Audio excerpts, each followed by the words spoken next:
Episode 4. 2 lawan 1. Plak, plak. Maya menampar wajah Bu Marni, lalu berkata, "Jaga bicara Anda, saya bisa lebih kasar dari ini." Bu Marni memegang wajahnya yang perih. Dia tak menyangka Maya akan berani menamparnya. Biasanya pelakor akan ketakutan kalau didatangi. Berbeda dengan Maya, dia malah melawan. Pantas Danu bertekuk lutut di kakinya. Wanita sialan ini punya karisma, batin Bu Marni. Tak menerima ibunya ditampar, Mira maju dan menarik rambut Maya sampai dia terhuyung ke belakang. "Jangan beraninya sama orang tua kalau kamu mau bertarung. Ayo lawan saya," Mira berkata dengan penuh amarah. Rambut panjang Maya masih dalam genggamannya. Maya tak bisa menjaga keseimbangannya, akhirnya terjatuh. Puk. Badannya menghantam meja kaca dan prek. Kaca meja pecah. Maya terduduk di atas pecahan kaca. Melihat hal itu, Mira tambah menarik rambut Maya. Maya memegang tangan Mira, berusaha melepaskan rambutnya. Karena merasa kekuatan Mira besar, akhirnya Maya mencakar Mira dengan kukunya yang panjang. "Aduh!" teriak Mira. Tangannya terlepas dari rambut Maya. "Ternyata kucingnya kucing garong, Bu," ucap Mira kepada ibunya. Bu Marni yang mendengar perkataan anaknya itu ikut tersenyum lalu berkata, "Hati-hati nak, dia bukan kucing garong, tapi kucing gila." Ejekan Mira dan Bu Marni kembali menyulut emosi Maya. Dia segera bangkit dan mendekati Mira. Dia menendang kaki Mira sampai Mira tersungkur. Kakinya dengan cepat menginjak punggung Mira agar tak bergerak. Melihat hal itu, Bu Marni menarik tangan Maya untuk menjauh dari Mira. Merasakan tangannya ditarik, dia segera berbalik dan menghentakkan tangannya. Bu Mirna terhuyung ke belakang. Untung saja dia tak jatuh. "Setan memang kalian, beraninya keroyok. Coba 1 lawan 1, seru Maya dengan napas yang ngos-ngosan. "Banyak bicara kamu," timpal Mira yang tiba-tiba telah berada di belakang Maya. Lengannya dia kalungkan di leher Maya membuat wanita cantik itu tak bisa bernapas. Sekuat tenaga dia memukul tangan Mira, tapi tenaganya kalah dari tenaga adik Danu tersebut.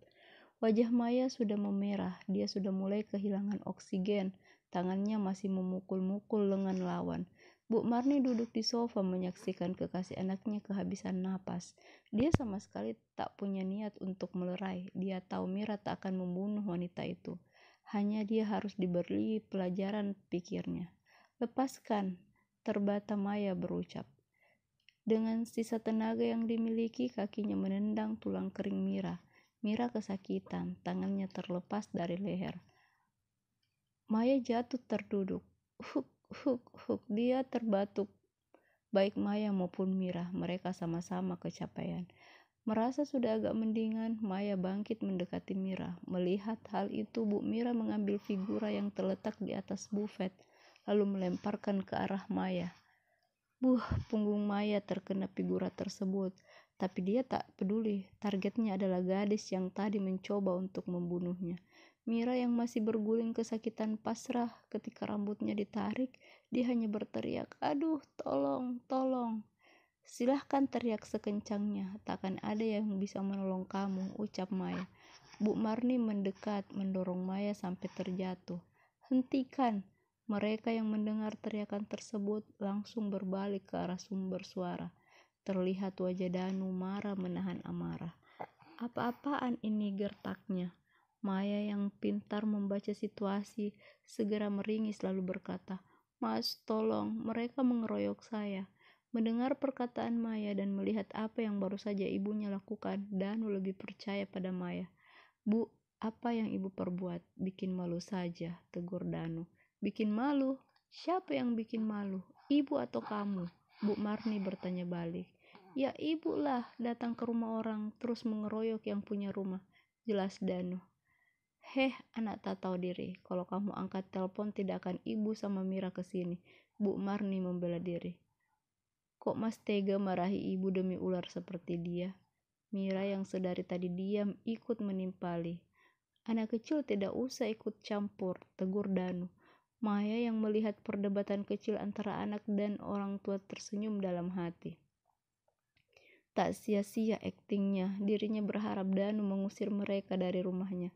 Sudahlah, ibu juga tak sudi lama-lama di sini. Sekarang kamu ikut ibu pulang aja, Bu Marni pada putra semata wayangnya itu. Danu masih mau di sini. Silahkan ibu dan Mira pulang duluan, tolak Danu.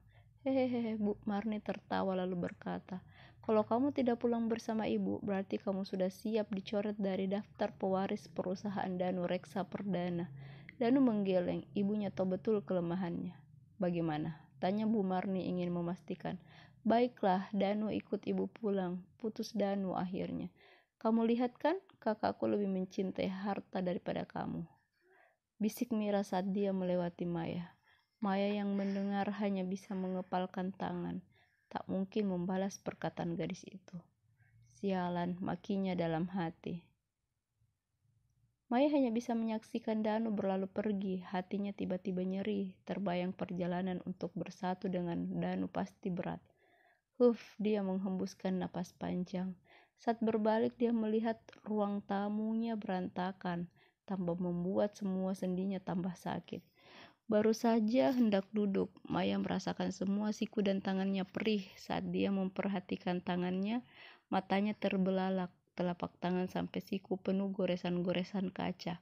Bahkan ada beberapa pecahan kaca yang menempel.